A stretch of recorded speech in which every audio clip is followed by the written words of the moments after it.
Hey everybody, welcome back to Faraday Research, and it's a Sunday night here, and I am doing some experiments with my Don Smith generator. And I've been working away, I've been toying around with a few ideas and a few concepts, and kind of an update. I got those little capacitors that I was waiting to get in. They're 220 picofarad 10 kVA. So as a result, now I don't have to crank it up to 12 volts to get the spark gap to jump. Now, as soon as I turn it up to about 6 volts, she starts up quite nicely, and it doesn't draw a lot of amperage, which is also pretty cool. So I've been toying around with a few different coil designs. The first one I made is with 22 gauge wire, and then I have the thick 18 gauge wire L1 going around it. Now, what I'm starting to find out, and a lot of this stuff isn't really mentioned by Don Smith in his lectures, but I'm finding that he hasn't really emphasized too much on the spark gap. And more I'm finding out, and I keep coming back to it, the spark gap is the key to the system. If you don't have the spark gaps, your system ain't going to get over unity, and you're not going to get the frequencies. And when you start adding more than one spark gap, watch the magic happen. Big time. So that's exactly what I did in this bunch of testing I was doing. So I've got the initial spark gap that's hooked up to the L1 wire. So that's the initial frequency that's generated. Now I'm starting to find out more and more that the coils are not really, well, they're important, but they're not all that important when it comes to getting the proper frequency. When you get the proper resonant frequency in this system, it comes alive. So it doesn't matter, it almost doesn't even matter what kind of a coil you slap into this thing. Now I'm finding I get a better result on the first stage that I use a 22 gauge wire for my my L2. The L1 I use 18. Now I made two different coils. They're approximately the same length. I think they're almost the same amount of turns or close to it. One might have, I think, 1 or 2 turns more. I think the black one has more turns.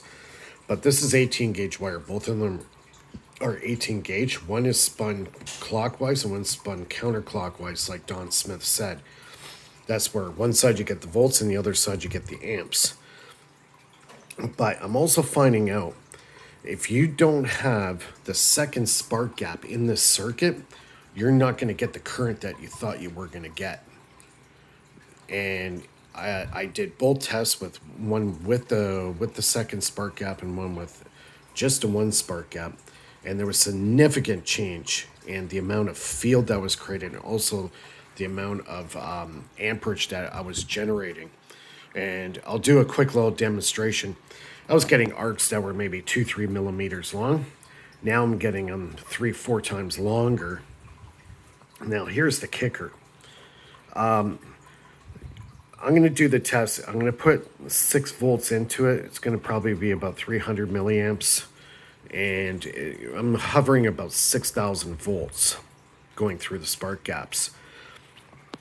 So you'll see one thing, two differences. The first initial spark gap, you're going to see a white light, and it's actually going to emit a lot more light. The second one, I changed it. I used the other side of the screw there, more of the round end, okay? But it's different this time. It's running at a higher resonant frequency, and also instead of getting this white light like you would normally do, I'm getting this subtle, really nice looking purple light. Now, I'm not sure if this has to do with the actual frequency that I'm running at, or the amount of amperage that's going through the system to the coils, or it's a combination of everything. But there's a distinctive difference in the way this looks when it's running than this one. And you'll see it. This one will be bright white. This will be glowing like a purple light. Really cool.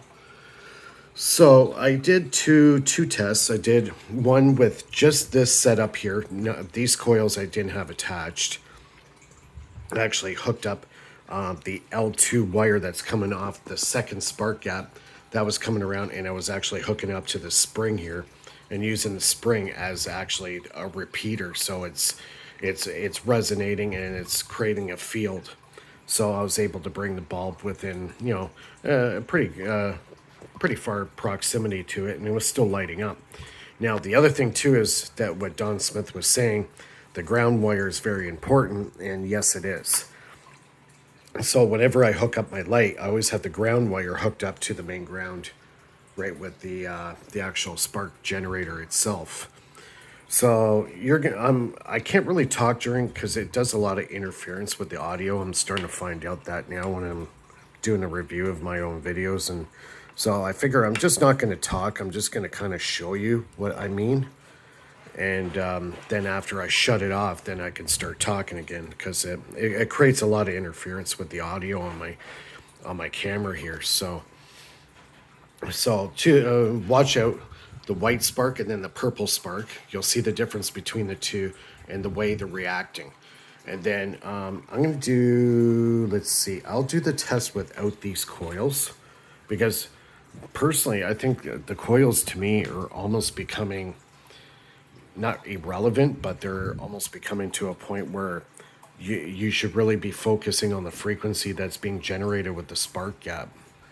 And I had an email that was brought to my attention about this guy named Ken Shoulders. And what he was figuring out when he was working with these fields, that he was actually able to generate these sparks along the outside of the wire, similar to what I was doing. And he calls them evos. So the power is actually not running in the wire. It's actually running on the outside of the wire, like I was showing in one of my previous videos. You know, the power doesn't go in the wire. It's spinning around the wire. So apparently this phenomena he calls it Evo. You can look it up. His name was Ken Shoulders. I believe he's probably passed on now. He's quite old, but there's a couple videos out there with him and Hutchison talking. So I'll see if I can get those links up. You might want to listen to those videos. They're pretty interesting. But as far as what I'm doing with Don Smith and his generator, I kind of want to stay on track with what I'm doing. I'll definitely look into this Evo thing. It sounds quite interesting, but I don't want to kind of get off track. I want to maybe there's something relevant to this Evo thing. Who knows? I don't know yet. I have to experiment. Like, this is kind of new to me, right? So okay, I'm going to do the little test here. I'm not going to talk because it's no sense. The audio gets all scrambled up because the frequency and the field that I'm creating with the generator just screws up the audio like large. So I'm going to turn it on now, and I'll shut the light off, and then you can see how it's going to go. I'm going to attach the wire that's coming off the second spark gap, and that's going to get attached to my spring that I have set up here. It's just a regular spring. I want to show the field too. Like, I'll be showing the light being generated because I can take this wire off. This thing will actually still be energized. If I have this wire, say, within proximity of this, it's going to charge this up, and I can actually bring the light in that proximity and it will light up because it's going in resonant frequency with the coil. It's all about resonance. Everything's about resonance. So it doesn't matter if you have a coil with 300 turns or a coil with 200 turns, as long as the source power is in resonant frequency with the side that you're going to extract the power off. If they are in tune with each other, it will mimic exactly the same power coming off it. And if you do it wirelessly, you'll never exhaust the source. The source, the dielectric, or sorry, I guess you could call it the prime mover, the prime mover you're not going to exhaust it because it's a wireless transfer of power. It's the field. It's all about the field. So more and more apparent that, okay, yeah, you can try with these coils and you can try with these coils. But if you don't have the frequency correct and you don't have two spark gaps to set that resonance in the frequency, you're not getting anywhere. So you got to get it done right. And I've been toying with it, and I've been getting some pretty good results. So, and also too, I'll show the arcs that are being created with they're actually a lot larger and a lot more prominent. And the other thing too is I could actually zap myself with those arcs, and they're not hurting me. Now, where Don Smith's system gets really dangerous is where he starts introducing the capacitors, which I've got the larger ones here, the 15 kVA. I think these are 22,000 picofarad. They're quite large. So when you get these things charged up and you got 10 kVA going through these suckers, you do not want to touch them because they will kill you. That's where the danger really lies, is in the capacitance that you have in your system. So, okay, enough talking. I'm going to show you a few things, and then after that, then I'll talk again. So I'll shut the light off here, and I'm going to put it at 5 volts, and watch, I'll start up this time instead of having to crank it all the way.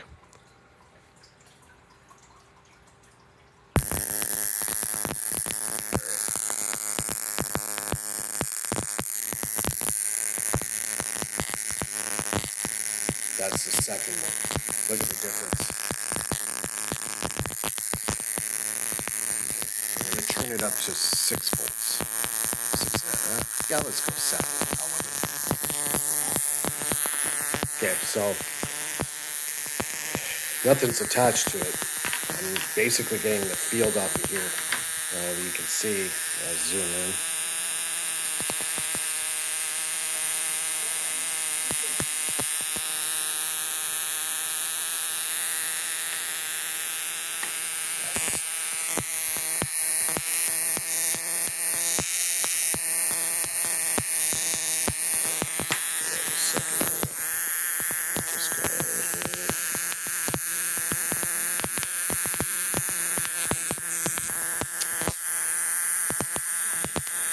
Zapping myself while I do this. Hello. I'm zapping myself too much. It actually did hurt a little bit there. I got 7,000 volts going through me, but it's no amperage, so it's not going to kill me, and I'm only using one hand, so yeah, I'll get a little tingle out of it, but it won't kill me. All right, let's do this again. I'll go up to 7. All right, so now it's hooked up to the, and now you can see.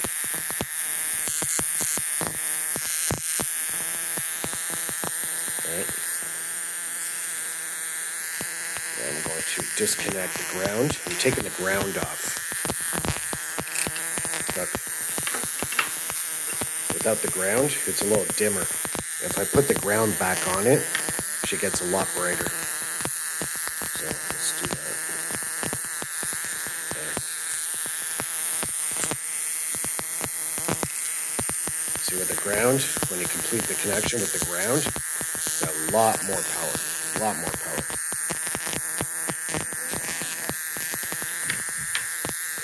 Okay, so now I'm going to take the ground off. And I'm a good distance away. I'm about 4 or 5 inches away, and she's still lit up. See, I even get arcs off the primary coils. And just hold it right in the middle, it's still lit up. But definitely the secondary spark gap's important. But look at the difference in it. It's running at a different harmonic or frequency. This one here is a lot brighter.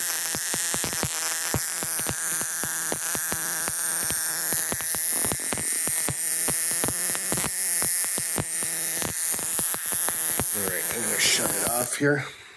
Turn the light back on.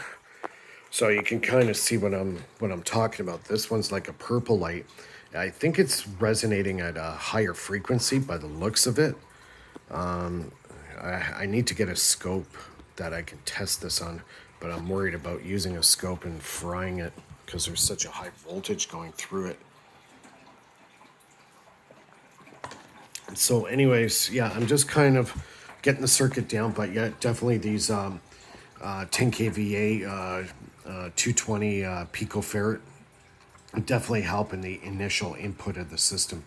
So I only have to turn it up to like 5 volts and boom, she starts up, and then I could actually go pretty low with it. Actually, I had it at 3.7 volts. Now let's try it. Turn it up, get it on. Yeah, see? 3.5 volts, 140 milliamps, and I'm still creating, you know, and it's actually lighting the bulb. Look, I'm putting hardly anything into it. Very little power.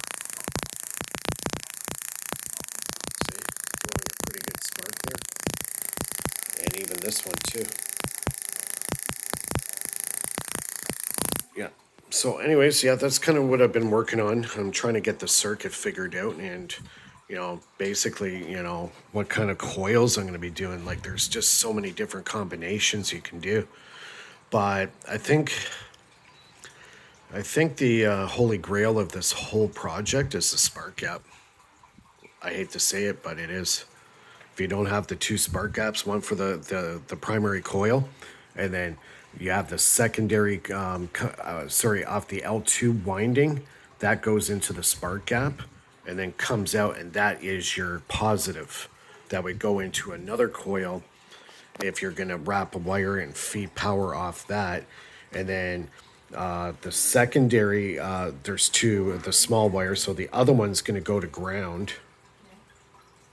So yeah, basically that's, you got the loop with the L2 going through the second spark gap, and the first spark gap is for the L1. That's it. So L1 spark gap, L2 spark gap. And if you have that and you get it in the right frequency, you can really do some cool stuff with it. So, and now I can, I've had these hooked up in a way that I can just, basically have them within proximity to the main coil, and I don't even have to attach any wires to it. Attach 2 wires coming off, and then I could charge batteries with it or whatever you want. As long as this is in frequency with this, and I think it has to do with the spark gap coming off the L2. So if you get that right, I'm definitely going to be doing more testing with this. I think there's something here that Don Smith didn't really tell us too much about.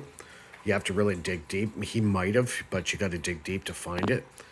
So yeah, some of his old projects, they show 2 spark gaps, some of them don't. So it's really all in the design. It's something that I'm going to have to toy with for a while to get kind of the output. And then as soon as I got the good output, then I start loading it up with the heavy duty capacitors. And then after that, send it through a full wave bridge rectifier. I think I'm going to go the route full wave bridge rectifier down to the, then I'll put it through a voltage step down. I've got the circuit for that. I know how to do it. So I'll have to get the resistors for that. One's going to be 6,000 ohms and the other one's going to be 120 ohms. And then there's a special way of hooking it up. They call that a voltage reduction circuit. And then as soon as I get that, then I'm going to send it through my PWM where it can actually change the waveform. And I'm going to change the waveform to 60 hertz. And with any luck, I should be able to run appliances with it, like fans or heaters or whatever. But anyway, that's going to be a little bit down the road. I got to master this first, figure it out, figure out the direction I'm going to go. Like I said before, some of these projects take a year to do because I'm learning the science. I'm learning, this is all kind of new to me. I was working with pulse motors for so long that, I'm learning a whole new science altogether with this stuff. So, yeah, so any words of encouragement is great. Yeah, send me comments, questions. Glad to help. I've been actually pretty busy in the last 2 weeks answering a lot of emails and stuff like that. So yeah, keep the emails coming. I like the correspondence. I like constructive input, you know, new ideas. That's really cool. Yeah, so we'll call it quits. It's already a 20-minute video here, so it's probably going to take me a while to upload this. So anyways, if you liked the video, give me a thumbs up. If you didn't like it, give me a thumbs down. Don't forget, bottom right corner is my icon there. Subscribe to the channel. And yeah, I'd like to hear from you. Put some comments in there. Yeah, help me out. I don't know everything. I'm discovering stuff just like everybody else is. So anyways, have a great night, and we'll see everybody soon.